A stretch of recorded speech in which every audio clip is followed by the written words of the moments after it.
उम्मीद इस सवेरे की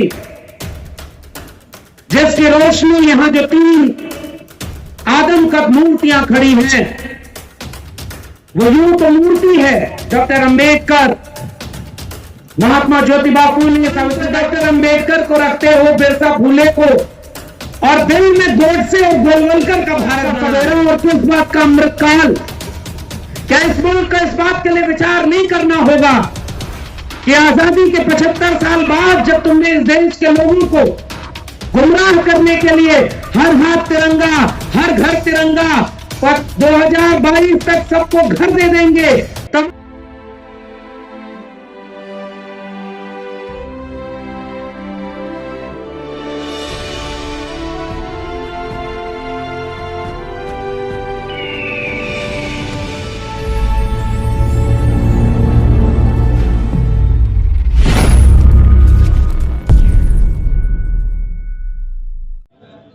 आज जिस परिस्थिति और जिस माहौल में हम इस देश के वंचित शोषित कमेरा लोग दिल्ली में इकट्ठा हुए हैं, वी द पीपल पैगाम के इस मंच पर, इस आयोजन में, वो माहौल, वो देश की हालात बहुत मुश्किल और चुनौतियों भरे हैं।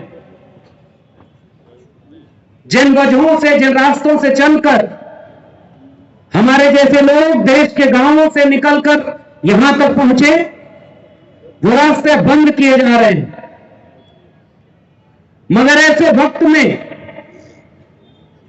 जब चारों तरफ निराशा का माहौल हो, लोग ये सोच रहे हो और आपस में बात कर रहे हो कि ऐसा लगता है कि बालू की तरह हमारी हाथ से हमारा हक, अधिकार, हमारी एकजुटता फिसलती चली जा रही है और हमसे रोक नहीं पा रहे। मुझे दिल्ली के रामलीला मैदान का यह मंच एक उम्मीद की तरह नजर आ रहा है कि तमाम तरह से अलग अलग जिन्हें समझा जाता है, वो बहुजन वंचित शोषित समाज के लोग इस सभागार में, इस मंच पर और इस पंडाल के सामने इकट्ठा हो गए हैं। मुझे यहां से भी एक उम्मीद की रोशनी नजर आ रही है, इसलिए मैं निराश होने की बजाय उम्मीदों से अपनी बात शुरू करता हूं। उम्मीद इस सवेरे की जिसकी रोशनी यहां जो 3 आदमकद मूर्तियां खड़ी हैं, वो यूं तो मूर्ति है डॉक्टर अंबेडकर, महात्मा ज्योतिबा फूले, सावित्रीबाई फूले की, और 6-7 दिसंबर का दिन, जिस दिन डॉक्टर अंबेडकर को वो लोग भी मजबूरी में ही सही याद करते हैं जो अपने दिल में गोडसे, गोलवलकर और हेडगेवार को रखते हैं। आप अपने पुरखों के उस कद को महसूस करिए जिन्हें पहले नजरअंदाज किया गया। मुल्क की आजादी के बाद उन पर किताबें नहीं छापी गई, इस देश में उन पर कुछ पढ़ने के लिए किताबें नहीं मिली, विश्वविद्यालयों में शोध नहीं हुआ। गोया बात नहीं करेंगे तो डॉक्टर अंबेडकर खत्म हो जाएंगे, फूले खत्म हो जाएंगे, बिरसा मुंडा का नाम लेने वाला कोई नहीं होगा। मगर आज मैं इस बात को पूरी जिम्मेदारी से कहना चाहता हूं कि इस मुल्क के किसी भी कोने में हक हुकूक के लिए कोई भी आवाज अगर उठती है तो उन आवाजों में प्रेरणा स्रोत के रूप में भारत के संविधान के साथ बिरसा, फूले, अंबेडकर और पेरियार एक नजीर, एक उदाहरण बनकर के हमारे सामने है। मिटाने वाले मिट गए और आज उम्मीदों का नया सूरज हमारे सामने। ये बात बिल्कुल ठीक है कि जितनी आबादी हमारी है, जितना हक मौका हमारे पास है, उससे तो इस मुल्क के हुक्मरान, इस मुल्क के वंचित शोषित कमेरा लोगों को होना चाहिए था। लेकिन अफसोस, मैं तो दिल्ली विश्वविद्यालय में पढ़ाने वाला एक ठेके पर प्रोफेसर हूं। अब इस समय ठेके की बात क्या करना, जब इस समय इस देश में ऐसे लोग प्रधानमंत्री बन जाए जिन्होंने इस देश को भरोसा दिया था कि वो बेच रहे हैं भारत को, मैं चैन से कैसे सो जाऊं, सौगंध मुझे इस मिट्टी की, मैं देश नहीं बिकने दूंगा। और जब वो प्रधानमंत्री बन जाए तो एक एक करके उन सारी चीजों को बेच दिया निजी हाथों में जो इस देश ने 70 साल में कमाया था, जैसे तैसे भी कमाया था। उसे चाय बेचते देश में किसी ने नहीं देखा, मगर देश बेचते इस देश के हर लोग देख रहे हैं, फिर भी ये मुल्क की आवाम खामोश है। मुझे अफसोस है इस मुल्क के लोगों के ऊपर कि उसने धोखा दिया, झूठ बोला। इस देश ने बहुत बुरे प्रधानमंत्री देखे, मगर इतना झूठा प्रधानमंत्री इस देश में कोई नहीं हुआ था। खुलेआम झूठ बोलना, और वही झूठ बोला था उस प्रधानमंत्री ने कि मैं आज इस देश का प्रधानमंत्री तब बन पाया जब बाबा साहब और उनका संविधान था। अरे भाई, अगर तुम बाबा साहब की वजह से प्रधानमंत्री बने तो बाबा साहब के सपनों का भारत बनाते, बिरसा और फूले के सपनों का, पेरियार के सपनों का भारत बनाते। तुम तो जुबान पर डॉक्टर अंबेडकर को रखते हो, बिरसा फूले को, और दिल में गोडसे और गोलवलकर का भारत बना रहे हो। आज जब हम यहां बात कर रहे हैं, इस देश में राज्यसभा में शीतकालीन सत्र शुरू हुआ है, और आज ही सदी का सबसे झूठा प्रधानमंत्री संसद में खड़े होकर बोल रहा है यह देश अब अमृत काल की तरफ जा रहा है, एक नया सवेरा है। मैं उससे यहां रामलीला मैदान से यह सवाल करता हूं, किस बात का सवेरा और किस बात का अमृत काल? क्या इस मुल्क को इस बात के लिए विचार नहीं करना होगा कि आजादी के 75 साल बाद जब तुमने इस देश के लोगों को गुमराह करने के लिए हर हाथ तिरंगा, हर घर तिरंगा, 2022 तक सबको घर दे देंगे, तमाम तरह के झूठे वादे किए, बुलेट ट्रेन चलाएंगे, 2 करोड़ रोजगार देंगे, 15 लाख रुपए देंगे, हवाई चप्पल वाले को हवाई जहाज में उड़ाएंगे, और ऐसा करते करते उस बेचने वाले ने सबसे पहले सपनों को बेचा, और उसके बाद एक एक करके आपके हक अधिकार की जगहों को बेच दिया। तो किस बात के तुम प्रधानमंत्री, और कौन सा ये नया भारत है? मेरा सवाल यह है। हमी को दरिया पे जाने से रोकने वाले हमसे ही पानी का हिसाब मांगते हैं। आज तक तो कभी आपने इन तालीमी इदारों में, देश के विश्वविद्यालयों में बहुजनों को पहले आने से रोका? मैं एक ही विषय पर बात करूंगा कि इस पूरी वंचना में सबसे ज्यादा भूमिका भारत के संविधान के कमजोर किए जाने की कैसे है। और चूंकि विश्वविद्यालय से जुड़ा हूं तो मैं ये बात कह रहा हूं कि विश्वविद्यालयों में सबसे पहले तो हमारे लोगों को आने नहीं दिया। डॉक्टर अंबेडकर हो, फूले हो, पेरियार हो, इन सब ने जो सबसे महत्वपूर्ण लड़ाई लड़ी थी, कलम और किताब की लड़ाई लड़ी, कि अगर पीढ़ियों को कलम और किताब हाथ में पकड़ाएंगे तो वो केवल अपना मुस्तकबिल ही नहीं, इस मुल्क का मुस्तकबिल बदल कर रख देंगे। आए कुछ लोग विश्वविद्यालयों में, रिजर्वेशन तो 1997 में हायर एजुकेशन में आया, मंडल का दौर आया तो मंडल का विरोध करने वाले इन विश्वविद्यालयों, मीडिया घरानों और देश के बड़े बड़े संस्थानों में बैठे एलीट अपर कास्ट लोग जो अंग्रेजी बोल करके सोचते थे कि भारत एक डेवलपिंग कंट्री है, उन्होंने आपके बच्चों के आरक्षण का विरोध किया था। अभी एक वीडियो अभी वायरल हुई, पटना का एक जज, अब विडंबना देखिए, 1 दिन 2 दिन पहले की वीडियो है कि वो जज जब ये कहता है कि भाई क्या सबके घर पे बुलडोजर चला दोगे, कानून का राज नहीं है क्या?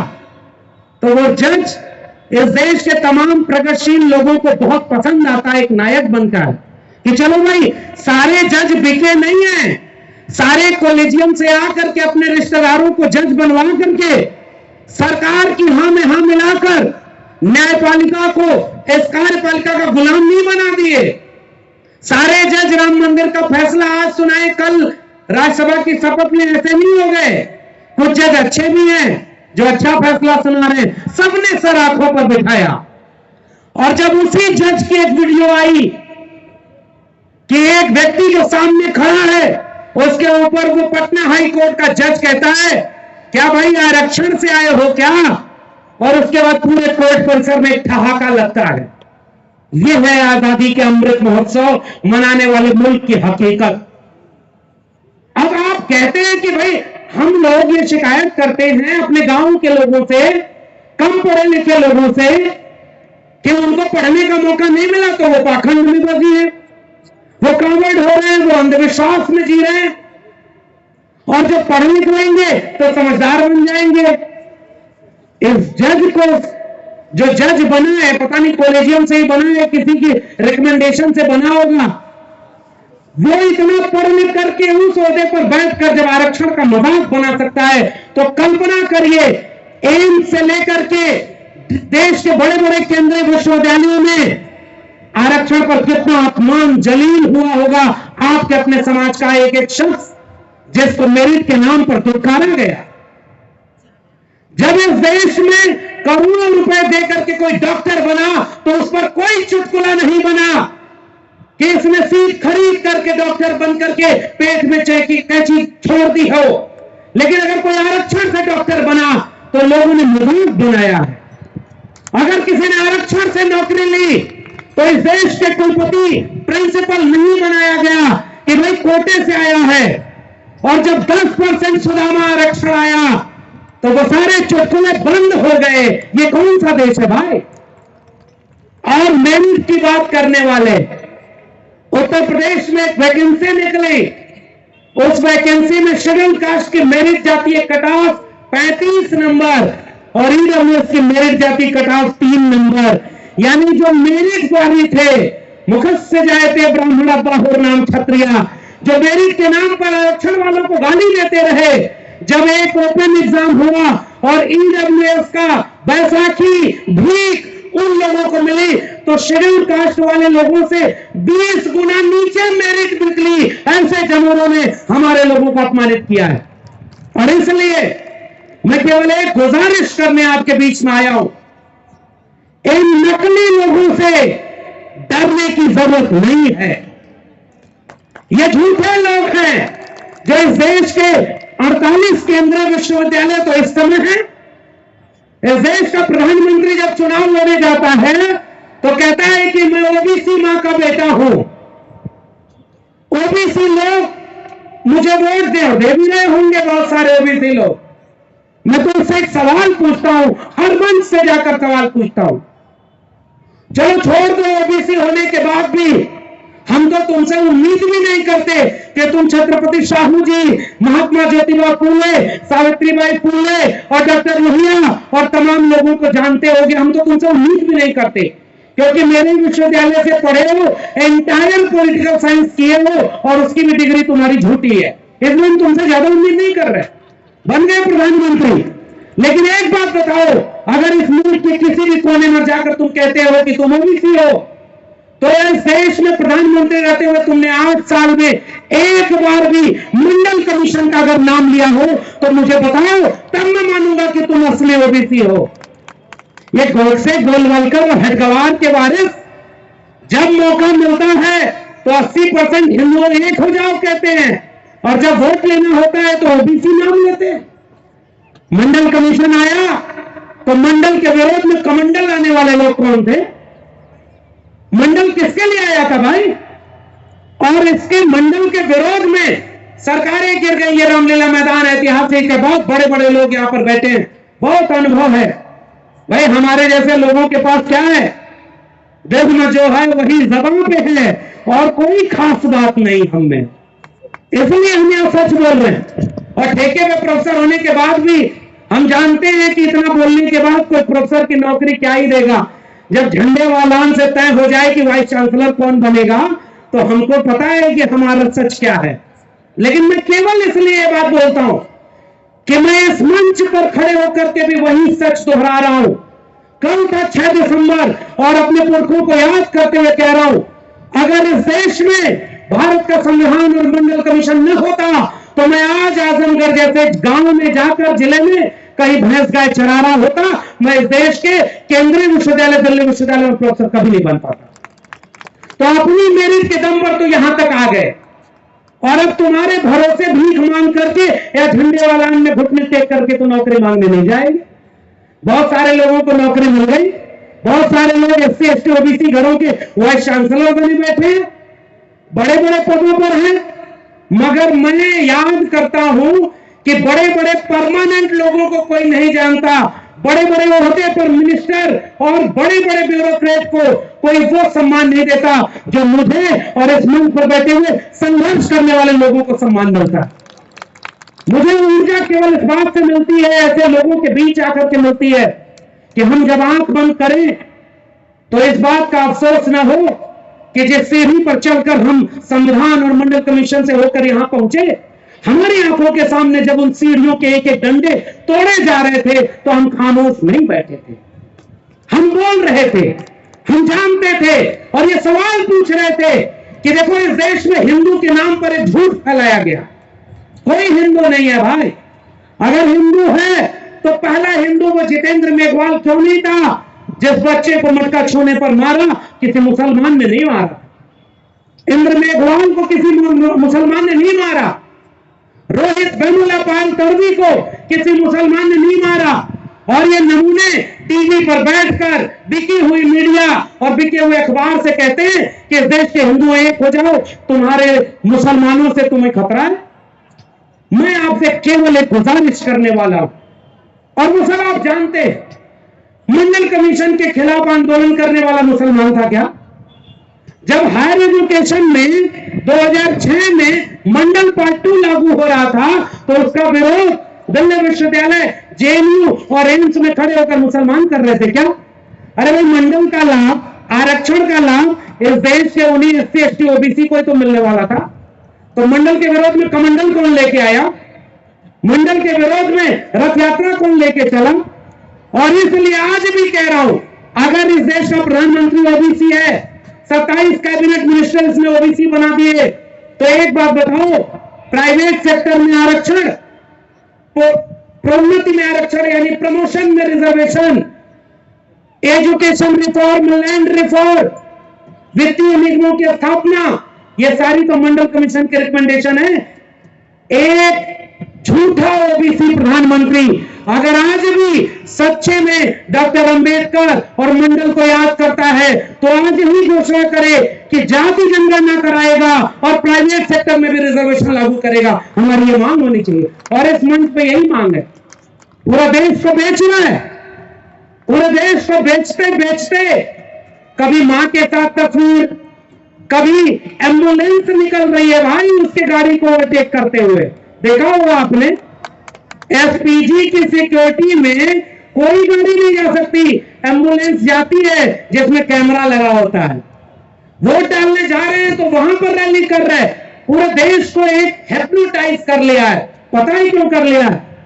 क्योंकि उसे पता है कि इस देश के 90% कमेरा लोग अभी भी अपने बच्चों के भविष्य की चिंता नहीं कर रहे। और यहां आखिरी गुजारिश मेरी है, बहुजन आंदोलन में तमाम खामियां होंगी, मैं इन खामियों को गिनाने के लिए इस मंच का इस्तेमाल नहीं करूंगा। हम उम्मीद की रोशनी की तरह क्या देख सकते हैं?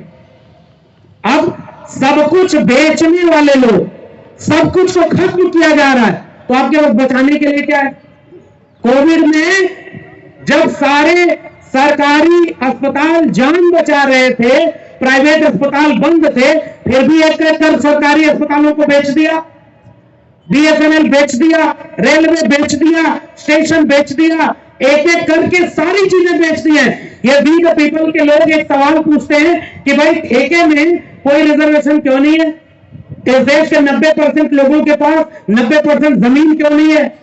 और आखिरी चीज उसमें जोड़ लीजिए, नई शिक्षा नीति के चलते 2020 में जो नई शिक्षा नीति आई उसने आपके बच्चों की शिक्षा को हमेशा हमेशा के लिए उन्हीं अंबानी और अडानी के निजी हाथों में बेच दिया है और हमारे और आपके बच्चों को अब कोई शिक्षा नहीं मिलने वाली है। ये इस देश में हो चुका।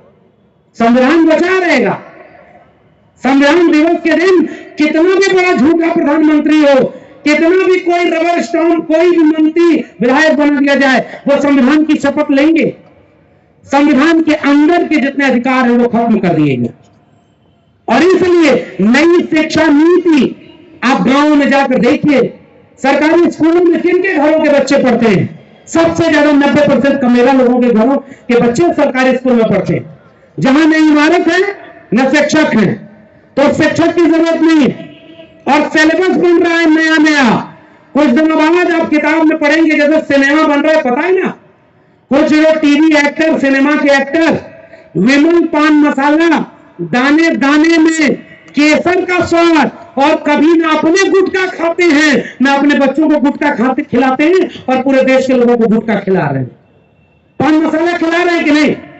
वैसे ही उनके घरों के बच्चे Ashoka, Galgotia, Amity, lovely professional universities में पढ़ते हैं, और आपके बच्चों के लिए जो डीयू, जेएनयू, जामिया, इन विश्वविद्यालयों में जहां की नाम मात्र की फीस थी, पहली पीढ़ी के हम लोग आए और पूरे विश्वविद्यालय को बेच दिया।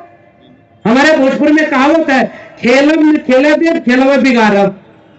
अब जो हमारे जो जो जो रिजर्वेशन का विरोध किया, नहीं रोक पाए। पहली पीढ़ी के लोग प्रोफेसर बन गए, नहीं रोक पाए। पहली पीढ़ी के लोग आकर के विश्वविद्यालयों में खड़े होकर 13 पॉइंट रोस्टर का विरोध करते हैं, भारत बंद करते हैं, नहीं रोक पाए। जब नहीं रोक पाए तो पूरे विश्वविद्यालय और स्कूलों को अंबानी अडानी का तो बेच दिया। इसलिए वंचित, शोषित, कमेरा लोगों, मुल्क की 90% आवाम, मैं आपसे केवल एक गुजारिश करने आया हूं, अधिकतम सहमति मत बनाइए। उनके लोग आपके बीच में आते हैं और कहते हैं ओबीसी का सारा हक इन 3 जातियों ने खा लिया, इसलिए तुम हमारे साथ आओ। शेड्यूल कास्ट में सारा हक इन जातियों ने खा लिया, तुम हमारे पास आओ। अरे भाई 8-10 साल हो गया उधर गए, एक बार देख लो लाठी और जेल के अलावा कुछ मिला क्या? कुछ मिला क्या? अरे भाई 100 रुपया लीटर पेट्रोल बिकेगा तो केवल मुसलमान खरीदेगा कि उसमें SC ST OBC भी खरीद रहा है?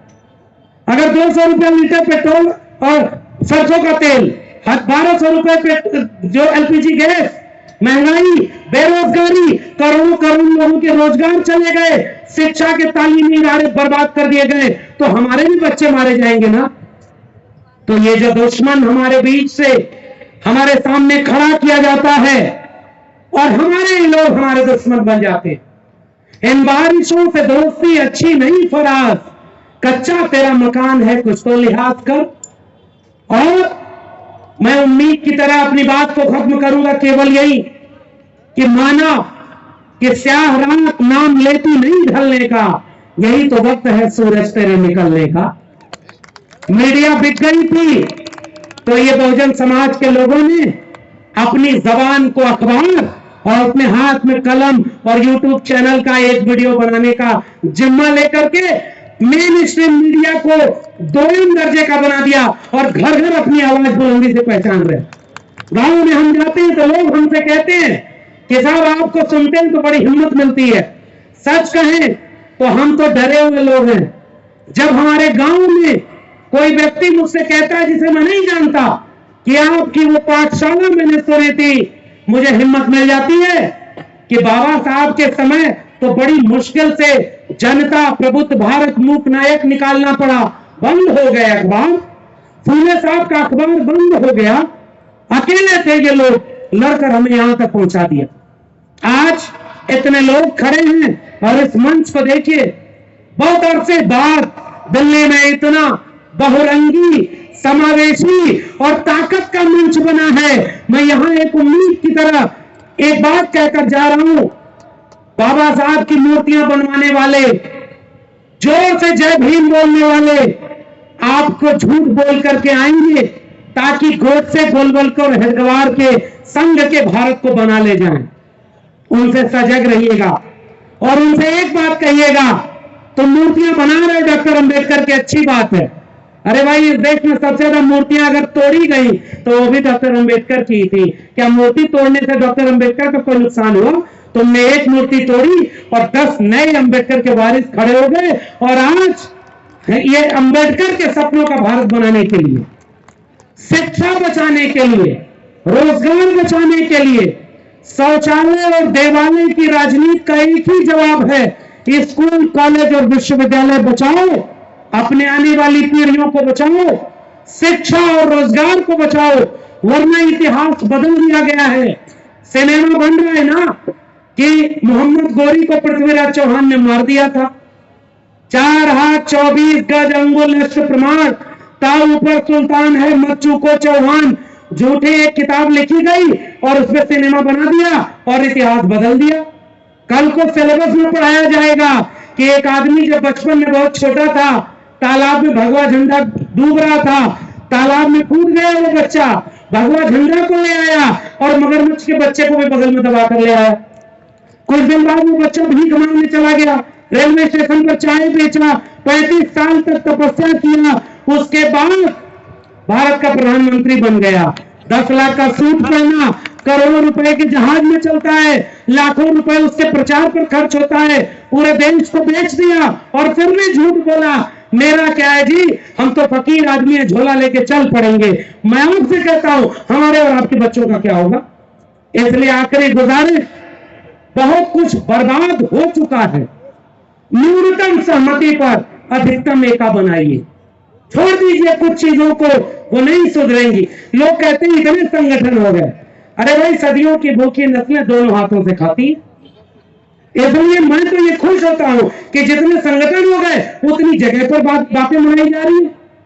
तो एकजुटता मुद्दों पर हो, एससी एसटी ओबीसी की एकजुटता इस बात में बनेगी कि ओबीसी के घरों में जाकर मुझे भी समझाना है कि भाई तुम्हारे जज नहीं, तुम्हारे प्रोफेसर नहीं, तुम्हारे डॉक्टर नहीं, तुम्हारे अंबानी अडानी तुम्हारे घर में नहीं, ये उद्योगपति है ये तुम्हारे घर में नहीं, ब्यूरोक्रेट तुम्हारे घर में नहीं, क्योंकि जाति तुम्हारी ओबीसी थी।